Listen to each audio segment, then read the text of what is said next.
اعوذ باللہ من الشیطان الرجیم بسم اللہ الرحمن الرحیم۔ پنڈی پوسٹ کے ناظرین کو چودھری محمد شفاق اور پنڈی پوسٹ کی پوری ٹیم کی طرف سے السلام علیکم۔ ناظرین، ہم پہلے بھی آپ کی ملاقات دینی مذہبی شخصیات سے کراتے رہے ہیں، لیکن تھوڑا سا کم۔ اب ہم نے ماشاءاللہ ایک نیا سلسلہ شروع کیا ہے، تو اس حوالے سے ہم آپ کی ملاقات اکثر اوقات علماء کرام مفتی صاحبان سے کرواتے رہیں گے، ان کے انٹرویو اور ان کی اچھی اچھی باتیں آپ کو سناتے رہیں گے۔ تو آج ہمارے اس سلسلے کی پہلی کڑی ہے، ہمارے ساتھ مدرسہ جامعہ اسلام آباد ٹرسٹ کے نہایت ہی شفیق استاد محترم محمد رمضان رسول قادری صاحب موجود ہیں۔ ہم ان سے دین کی باتیں بھی سنیں گے، ان سے ان کا مکمل تعارف بھی کریں گے، ان سے جو مین ہمارا مقصد ہے ہم ان سے یہ پوچھیں گے کہ آپ نے کتنی تقدو کے بعد آپ اس مقام پر پہنچے، کیا کیا مشکلات پیش آئی ہیں، تو اسی وجہ سے ان سے بات چیت کریں گے۔ محترم محمد رمضان رسول قادری صاحب، ہم آپ کو اپنے programme Pindi post live forum میں خوش آمدید کہتے ہیں۔ محترم، ہمیں تو صرف اتنا بتایا کہ آپ کا نام محمد رمضان رسول قادری ہے، تو آپ سب سے پہلے ہمارے سننے والوں کو اپنا مکمل تعارف کروائیں، کدھر کے رہنے والے؟ بسم اللہ الرحمن الرحیم، نحمدہ و نصلی علی رسولہ الکریم، اما بعد۔ سب سے پہلے تو نام میرا محمد رمضان رسول جیسے کہ ہمیں دے دیا۔ میرے والد صاحب کا نام ملک عبدالحمید اور کاسٹ ہماری آرائن ہے۔ بیسیکلی ہم ضلع رحیم خان یعنی سرائکستان، جس کو جنوبی پنجاب کہا جاتا ہے، وہاں کے رہائشی ہیں۔ ضلع رحیم خان میں تحصیل لیاقت پور ہے ہماری جی۔ تحصیل لیاقت پور سے آگے سٹی ٹنڈا محمد پناہ، اس سے آگے معظمیہ نیچھا میں بستی حاجی رسول بخش آرائن۔ یہ بستی میرے دادا جان کے نام پہ ہی منسوب ہے۔ میرے دادا جان کے ماشاءاللہ اس علاقے میں بہت زیادہ خدمات کی وجہ سے وہاں کے مقتدر لوگوں نے دادا جان کے نام سے بستی کو منسوب کر دیے۔ بیسیکلی وہاں سے اٹھا ہوں میں، اپنے گھر سے ہی تعلیم و تربیت کا سلسلہ شروع ہوا تھا۔ میری والدہ صاحبہ جب ہم بچپن میں تھے تو میری والدہ صاحبہ قرآن پڑھاتی تھی، تو اگرچہ ہم نے پورا قرآن اپنی والدہ سے نہیں پڑھ سکے کیونکہ وہ پھر بچوں کی ایک اپنی نفسیات ہوتی ہیں، تو والدہ صاحبہ نے اور والد صاحب نے مل کر یہ فیصلہ کیا تھا کہ بھی ان کو ساتھ والے مدرسے میں اسکول میں داخل کرواتے ہیں، تو اسکول میں مدرسے میں داخل کروا دیا گیا تھا۔ وہاں سے میں پڑھا ہوں۔ سب سے پہلے قرآن پڑھانے والے میرے استاد، اللہ ان کی مغفرت فرمائے، حافظ شبیر صاحب تھے۔ ماشاءاللہ بہت ہی آسان طریقے سے وہ پڑھاتے تھے۔ ناظرہ میں نے ان کے پاس پڑھا تھا، ساتھ ساتھ سکول بھی پڑھا تھا۔ وہاں پر ہے ہماری بستی نور محمد آرائن، وہاں پر سکول تھا، کچھ عرصہ وہاں پر پڑھا، اور ساتھ میں ایک بستی ہے ملا، وہاں پر ایک پرائمری اسکول تھا، وہاں سے تعلیم حاصل کی، یعنی کہ 2-3 تک میں وہاں پر ہی رہا، ادھر سے ناظرہ بھی مکمل ہو گیا۔ تو فرسٹ آف آل میرے دادا جان نے یہ مشورہ دیا تھا میرے والد صاحب کو اور میرے بڑے بھائی کو، چونکہ والد صاحب کے پاس گھر کی سرپرستی میرے بڑے بھائی جان کرتے تھے، اللہ ان کو غریق رحمت فرمائے۔ وہ بھی اس دنیا سے 2007 میں وصال کر گئے۔ تو انہوں نے آپس میں مشورہ کیا تھا دادا جان کے کہنے پر کہ بھی کم از کم ایک بچے کو ایک ایسا ہو کہ جو دین کی لائن پر ہو، جو سب کو مطلب اس لائن پہ لے کر جائے۔ تو خدا کا کرنا ایسا ہوا کہ وہ قرآن میرے نام کا نکلا۔ تو والد صاحب اور والدہ صاحبہ انہوں نے اور دادا جان نے مشورہ کر کے یہ فیصلہ کیا کہ بھی رمضان کو، اس وقت تو چھوٹا سا ہی ہوتا تھا رمضان رسول، انہوں نے فیصلہ کر کے مجھے میرے بڑے بھائی کے ذمہ لگایا کہ بھی آپ جائیں جا کر اس کو فلاں مدرسے میں، فلاں مدرسے کا نام بہت بڑا ہے، بہت قاری صاحب جو ہیں وہ بہت اچھے اخلاق والے، یہ ان کے جملے تھے۔ اور حقیقت ہے کہ میرے جو بڑے پہلے اپنا حفظ کے استاد ہیں وہ بہت ہی اچھے اخلاق کے مالک تھے۔ تو میرے دادا جان نے ان کے اخلاق سے متاثر ہو کر کہا تھا کہ بھی وہ بڑے اچھے اخلاق والے ہیں، بڑے قاری صاحب ہیں، بڑا مدرسہ ہے، بہت اچھا پڑھاتے ہیں، اچھی تربیت کرتے ہیں، تو اس کو وہاں پر بھیجو۔ تو مجھے یاد پڑتا ہے میرے بڑے بھائی جان نے مجھے دیسی سائیکل پر لے کر جانے کا پروگرام بنایا۔ اتفاقاً اس شام کو پروگرام کینسل ہو گیا، تو اگلا دن آیا، یہ فیصلہ ہو کہ اگلے دن جائیں گے. اگلے دن پھر مجھے بخار چڑھ گیا. میں صبح سے نا انتظار میں تھا, پوری اپنے آپ کو ریڈی کر کے تیاری کر کے تھا کہ بھی ابھی چلتے ہیں ابھی چلتے ہیں. جب نہیں گئے تو پھر مجھے بخار آ گیا تھا. تو اس سے اگلے دن کا فیصلہ ہوا کہ بھی جائیں گے. پھر میں ٹھیک ہو گیا تھا. ایسے تقریباً 1 ہفتہ یہی صورتحال رہی ہے کہ جب نو ہوتی تھی جانے کے لیے تو مجھے بخار آتا تھا, جب یس ہوتی تھی تو مجھے بخار ٹل جاتا تھا. اتفاقاً وہ وقت آ گیا, وہ دن وہ ٹائم آ گیا کہ میرے بھائی جان نے مجھے دیسی سائیکل پر پیچھے بٹھا کر لے گئے. ہمارے بستی حاجی رسول بخش علیہ سے ہے 3-3.5 کلومیٹر کے فاصلے پر ہے کچی محمد خان اسٹاپ, یہ KLP روڈ کے اوپر ہے. وہاں کی ایک مرکزی جامع مسجد, قدیمی جامع مسجد تھی, تو اس مسجد کے اندر مجھے داخل کروایا گیا تھا. قبلہ استاد قاری منیر احمد درانی اللہ ان کو غریق رحمت فرمائے, انہوں نے مجھے پڑھایا تھا. قرآن حفظ انہوں نے شروع کروایا تھا. تو وہاں سے پڑھتے پڑھتے کچھ عرصہ وہاں پہ پڑھا تو ان کی طبیعت ناساز ہو جانے کی وجہ سے پھر میرے بھائی نے استادوں سے مشورہ کیا کہ بھی اب اس کا کیا جائے. آپ کی طبیعت روز بروز اپسیٹ ہے. ان کو ہارٹ کا ایشو ہو گیا تھا. تو استادوں نے پھر مشورہ دیا کہ بھی یہ بچہ پڑھنے والا ہے, ایسا ویسا ہے, بجائے اس کا ٹائم مس کیے اس کو آپ لے جائیں. فلاں قاری صاحب جو ہیں وہ بہت اچھا پڑھا رہے ہیں آج کل ہمارے شہر میں, باقی قاریوں کی بنسبت وہ اچھا پڑھا رہے تو وہاں پر لے جائیں. تو بہرحال استادوں کے مشورے سے میرے بڑے بھائی جان نے پھر مجھے اپنا دیسی سائیکل پر بٹھا کر اگلے استاد صاحب قاری غلام اکبر اویسی صاحب اللہ ان کی عمر دراز فرمائے, اللہ ان کی خدمات قبول فرمائے, ان کے پاس مجھے بھیجا. تو انہوں نے مجھے بہت ہی محنت کے ساتھ پڑھایا, بڑی شفقت کے ساتھ پڑھایا, بہت ہی محنت کی ہے میرے اوپر انہوں نے. تو الحمدللہ میں 2.5 سال کے عرصے میں حافظ قرآن بن چکا تھا. الحمدللہ اللہ تعالیٰ کے فضل ہوا. تو 2.5 سال کے بعد پھر میں نے گردان شروع کر دی, اپنا منزل تیار کرنا شروع کر دی. جب منزل مکمل ہوئی, وہ استاد جن کے پاس میں نے حفظ کمپلیٹ کیا وہ اور جو میرے پہلے استاد ہیں استاد قاری منیر احمد درانی مرحوم رحمۃ اللہ علیہ, ان دونوں استادوں نے پھر مشورہ کیا کہ بھی اب اس بندے کے لیے کیا کریں. دونوں استاد مل بیٹھے, چونکہ اس وقت میرے گھر کے حالات کچھ ناگفتگو ہو گئے تھے جس کی وجہ سے میرے مستقبل کا فیصلہ میرے استادوں نے کرنا تھا. یہاں پر ایک جملہ میں بول گیا کہ میرے گھر کے حالات ناگفتگو ہو گئے تھے, تو اس میں کچھ ریزن تھی. بہرحال استادوں نے مشورہ کیا, ان کا مشورہ اس بات پہ گیا, ان کا فیصلہ اس بات پہ ہوا کہ بھی اس کو دارالعلوم نظامی کے لیے فلاں جگہ پر بھیجا جائے. میرے جو استاد پہلے تھے قاری منیر احمد درانی, ان کے شاگرد تھے مفتی طارق فرید درانی صاحب. وہ پچھلے کچھ عرصے سے دارالعلوم نظامی کے مدرس سے پڑھا رہے تھے. کراچی سے پڑھ کر آئے, کراچی پڑھاتے رہے, پھر وہاں سے لیاقت پور میں آ گئے پڑھانے کے لیے. تو استادوں کا فیصلہ ہوا ان کو وہاں پر پڑھاتے ہیں, وہاں پر بھیج. تو دونوں استاد مجھے یاد پڑتا ہے, یاما موٹر سائیکل تھا استاد قاری غلام اکبر اویسی صاحب کا, اپنے موٹر سائیکل پر دونوں استاد اس اپنے شاگرد کو لے کر جا رہے ہیں اپنا اگلے استاد کے پاس ٹرانسفر کرنے کے لیے.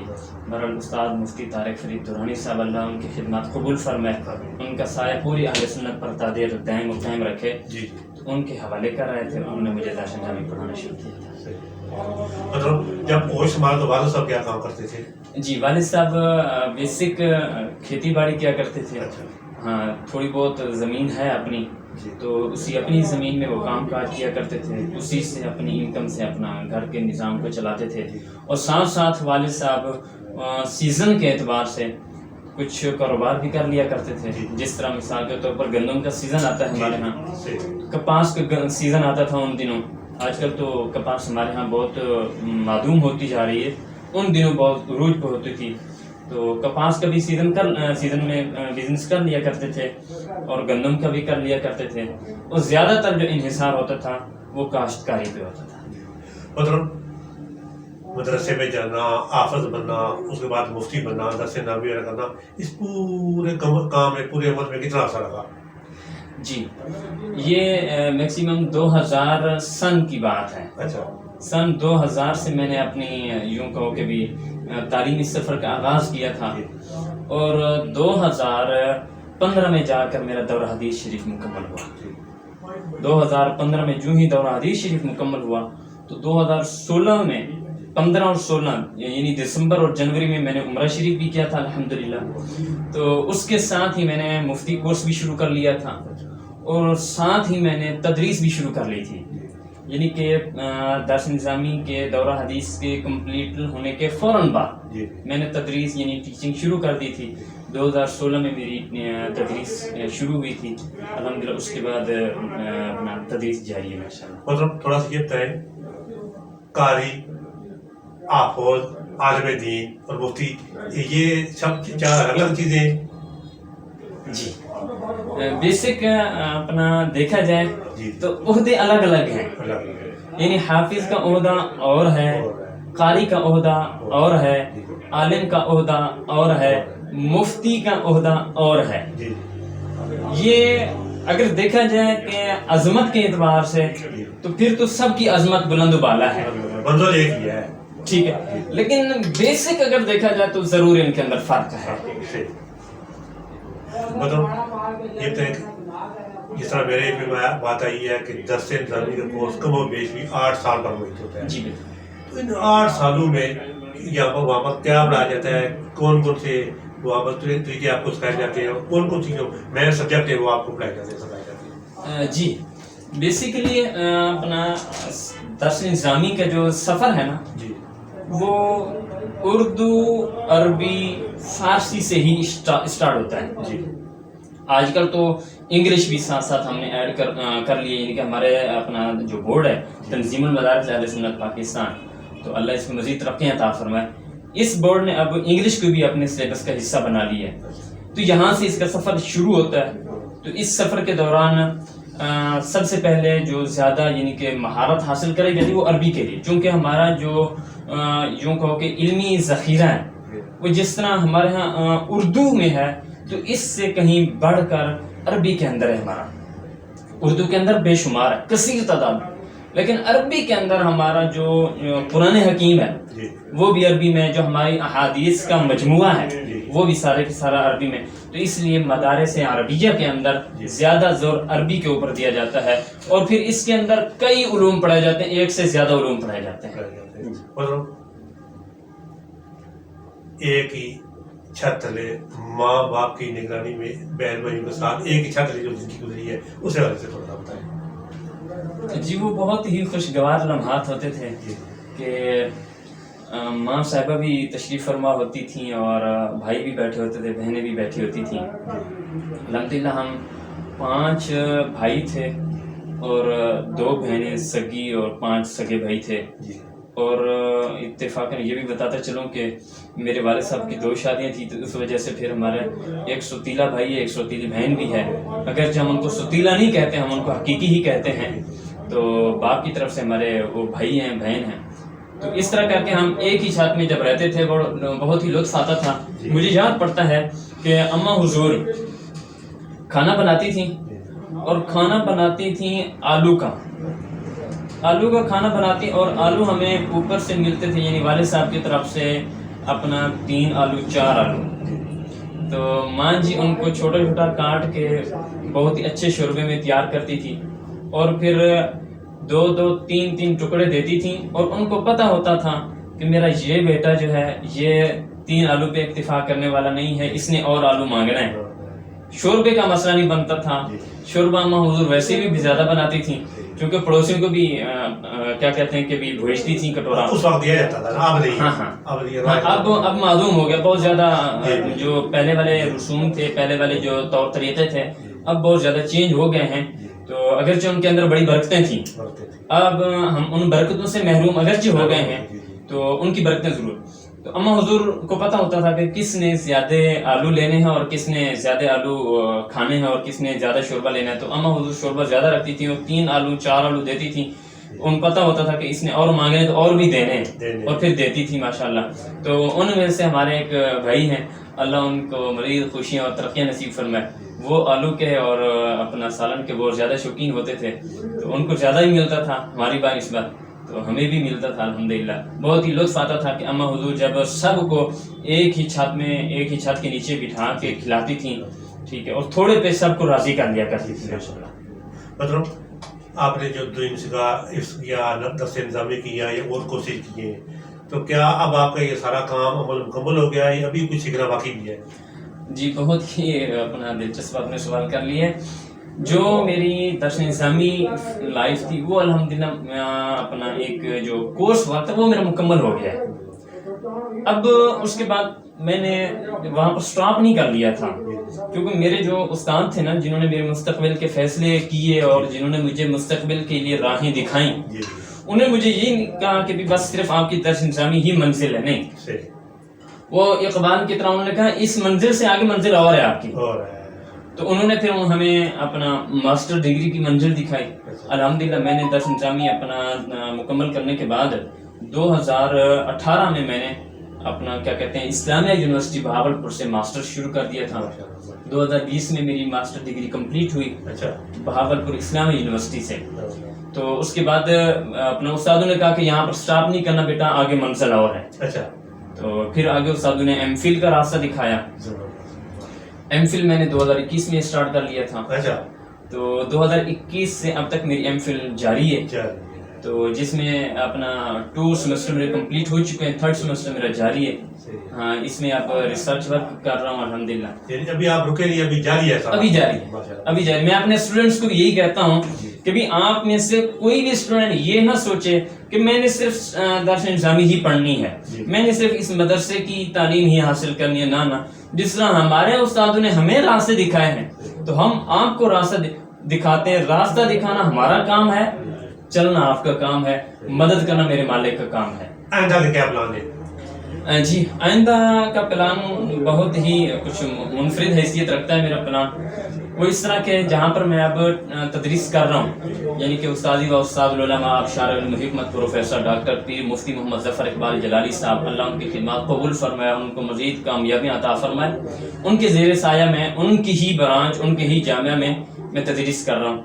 تو اب سب سے پہلے تو یہی ہے کہ ایک ورکر کی حیثیت سے ان کے جامعہ میں رہ کر جامعہ کی تعمیر و ترقی میں اپنا حصہ ڈالتا رہوں گا اور اپنے آپ کو ورکر کی حیثیت سے پیش کر کے خدمات سر انجام دیتا رہوں گا.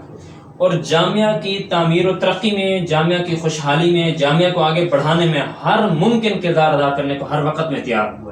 اور یہی وجہ ہے کہ دن ہو یا رات، سردی ہو یا گرمی ہو، میں نے کبھی بھی بلا وجہ اپنے جامعہ میں پڑھانے کے لیے چھٹی نہیں کی، ناغہ نہیں کیا. میرے اسٹوڈنٹ مجھے کہتے ہیں استاد جی آج تو اتنی زیادہ بارش تھی، آپ چھٹی کر لیتے.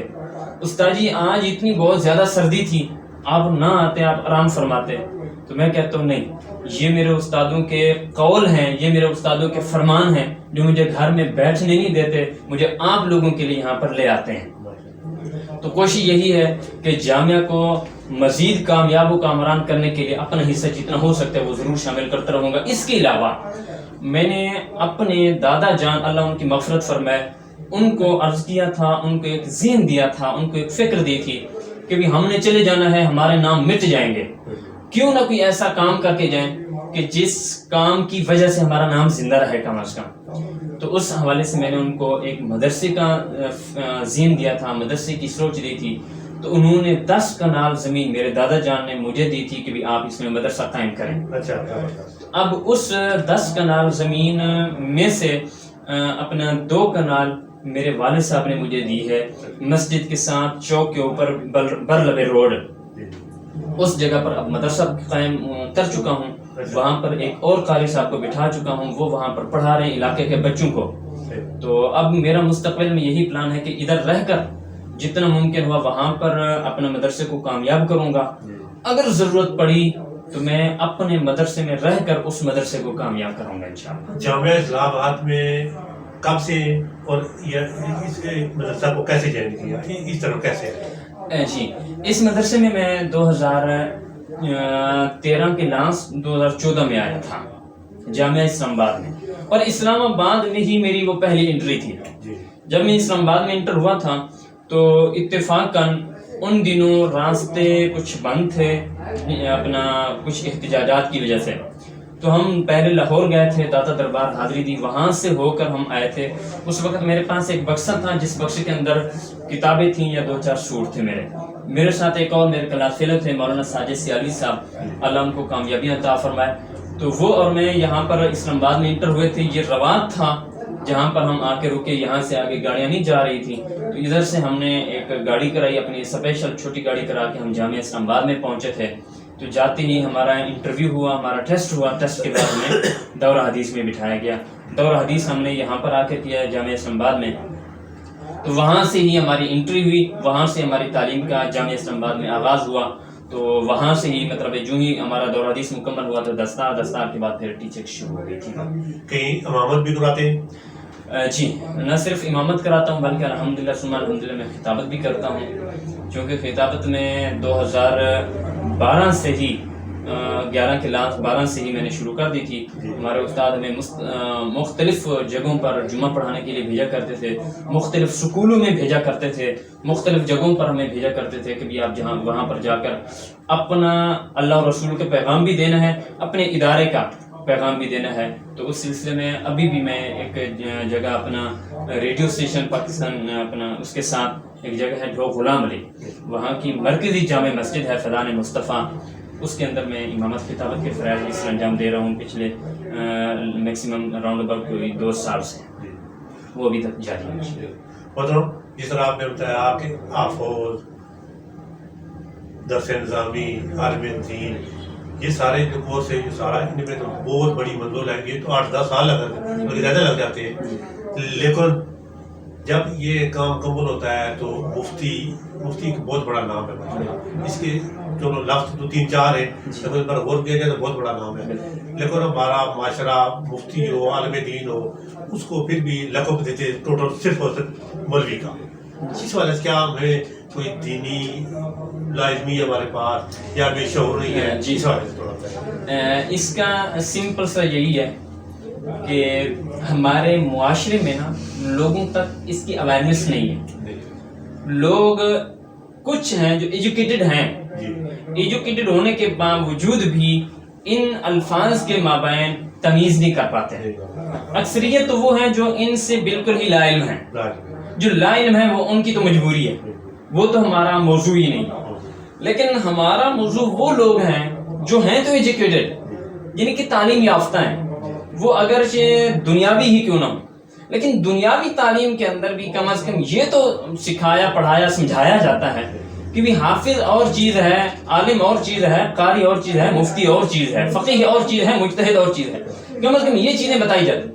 یہ چیزیں معلوم ہونے کے باوجود بھی جو بندہ ان کے اندر تمیز نہ کرے، میں تو سمجھتا ہوں بڑا جاہل ہے.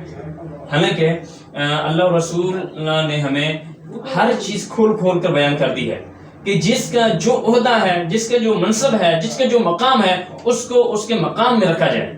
جس کا جو عہدہ ہے اس کو وہ عہدہ پیش کیا جائے. تو یہ عدل بھی ہے، یہ انصاف بھی ہے. تو ہمارا معاشرہ اس چیز سے نابلد ہے یا کچھ یوں کہو کہ دور ہونے کی وجہ سے اسلام سے، شریعت سے، اس سے اپنا کنارہ کش ہے. مطلب یہاں پر ایک اور سوال بھی بنتا ہے، جب لوگ عام جو دنیاوی تعلیم ہے وہ حاصل کرتے ہیں، میٹرو کرتے ہیں، ایف اے کرتے ہیں، یہ کرتے ہیں، اس کے بعد ان کو روزگار وغیرہ مل جاتا ہے.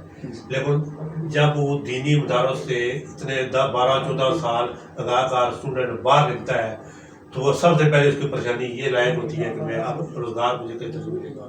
سرکاری نوکری بھی اس بہت مشکل سے ملتی ہے.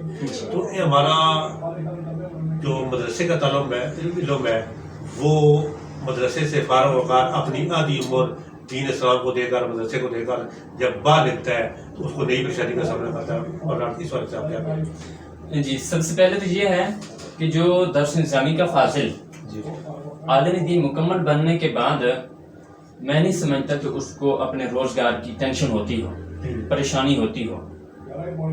اللہ ماشاء اللہ وقتی طور پر اگر کوئی پریشانی اور آ جائے تو وہ ایک الگ بات ہے، وہ الگ سین ہے. درس نظامی کا فاضل ہو، صحیح معنوں میں علم دین اس نے حاصل کیا ہو، علم دین حاصل کرنے کے بعد اس کو روزگار کا کبھی مسئلہ نہیں بنتا. اللہ اس کے لیے وہاں سے رزق عطا کر دیتا ہے، ایسے وہاں سے اس کے دروازے کھول دیتا ہے جہاں سے اس کا وہم و گمان بھی نہیں ہوتا. یہ دین اسلام کی برکتیں ہوتی ہیں.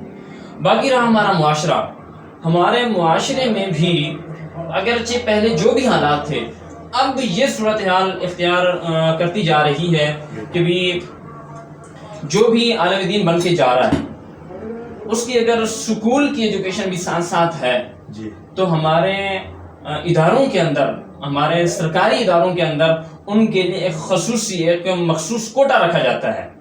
جس طرح کہ آپ مثال کے طور پر فوج کو لے لیں، فوج کے اندر بھی اپنا ائمہ کے لیے، خطباء کے لیے اور عالم دین کے لیے خصوصی الگ سے کوٹا رکھا جاتا ہے. حالانکہ اس کی زندہ مثال ایک ویسے ذہن میں آئی کہ آج کل ہمارے جو آرمی چیف صاحب ہیں وہ بھی ایک حافظ قرآن ہے. اگر حافظ ہو، عالم ہو، اگر وہ آگے نہ جا سکتا ہو تو پھر ہمارے یہ حافظ صاحب کبھی آرمی چیف نہ بن پاتے ہیں. تو حافظ ہو، عالم دین ہو یا مفتی وقت ہو تو اس کے لیے اللہ رزق کے لیے آسانی پیدا کر دیتا ہے، اور اس کے لیے سرکاری ہوں یا پرائیویٹ ہوں ہر طرح کے ادارے میں اس کے لیے گنجائش ہوتی ہے، اور ان کے لیے رزق کے اللہ تعالیٰ اسباب پیدا کر دیتا ہے. مطلب دین اسلام کے حوالے سے لوگوں کو کیا پیغام دیں گے؟ جی بس ایک ہی بات کرنا چاہوں گا کہ نبی پاک صلی اللہ علیہ وآلہ وسلم کے فرمان کا مفہوم ہے کہ جو اپنی ذات کے لیے پسند کرتے ہو وہی اپنے پڑوسی کے لیے، اپنے رشتہ دار، اپنے بھائی کے لیے پسند کرو. اگر آپ اپنے لیے اچھا رزق پسند کرتے ہو اپنے رشتہ دار کے لیے وہی پسند کرو. اپنے لیے اگر رسپیکٹ پسند کرتے ہو تو اپنے عزیز کے لیے، اپنے رشتہ دار کے لیے بھی رسپیکٹ پسند کرو. جس طرح آپ کو اپنی عزت عزیز ہے اسی طرح آپ کے رشتہ دار کو بھی عزت عزیز ہے. تو اپنی عزت تب ہوگی جب دوسرے اپنے بھائی کی عزت کرو گے. تو جو چیز اپنے لیے پسند کرتے ہو وہی اپنے بھائی کے لیے پسند کرو. اللہ اس دنیا میں بھی کامیاب کرے گا، آخرت کے اندر بھی کامیاب ہوگا. ناظرین، ہمارے ساتھ موجود تھے مفتی، عالم دین اور جامعہ اسلام آباد ٹرسٹ روات منکیالہ کیمپس کے نہایت ہی شفیق استاد جناب محمد رمضان رسول قادری صاحب. انہوں نے ماشاءاللہ بڑی اچھی باتیں بتائی، مدرسوں کے حوالے سے، حافظ قرآن کے حوالے سے، درس نبی کے حوالے سے بہت اچھے طریقے سے مہنگائی تھی. انہوں نے اپنا بڑے اچھے سے تعارف کروایا. تو ناظرین ہم کوشش کریں گے کہ ہم محترم کو، یہ اب ہماری ان سے پہلا پروگرام ہے اور اب ہم ان کی جان نہیں چھوڑیں گے، یہ سلسلہ انشاءاللہ لگاتار جاری و ساری رہے گا. تو ہم بہت جلد دوبارہ آپ سے ملاقات کریں گے، اور ہم آئندہ سے جو سلسلہ شروع کریں گے وہ ان کے ساتھ ہوئے ہوگا کہ ہم مختلف دینی مسائل کے حوالے سے ان سے گفتگو کیا کریں گے. محترم، آپ نے ہمیں وقت دیا، آپ کا بہت بہت شکریہ. ناظرین، اسی کے ساتھ آپ سے اجازت دیں گے. خدا.